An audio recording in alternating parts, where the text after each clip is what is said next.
রাজনীতির কারণে মঞ্চ ভেঙেছে, আমি হালকা ব্যথা পেয়েছি, কিন্তু বিগত 12 তারিখ আমি আবার হৃদয়ে ব্যথা পেয়েছি।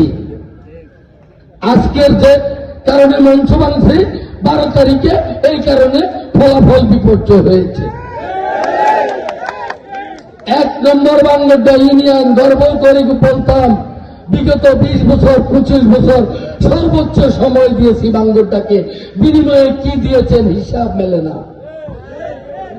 এটার কারণ নির্ণয় করার জন্য আমি একটি গোয়েন্দা টিম করেছি। টিম আমাকে রেজাল্ট দিয়েছে, আপনাদের সামনে সেটা জানানোর জন্য আসছি। বলেছে 12 বিলের নৌকা হয়ে গেছে, নৌকার ছিদ্র পানি ঢোকে, কার পায়ের নিচের পানি কে হিসবে।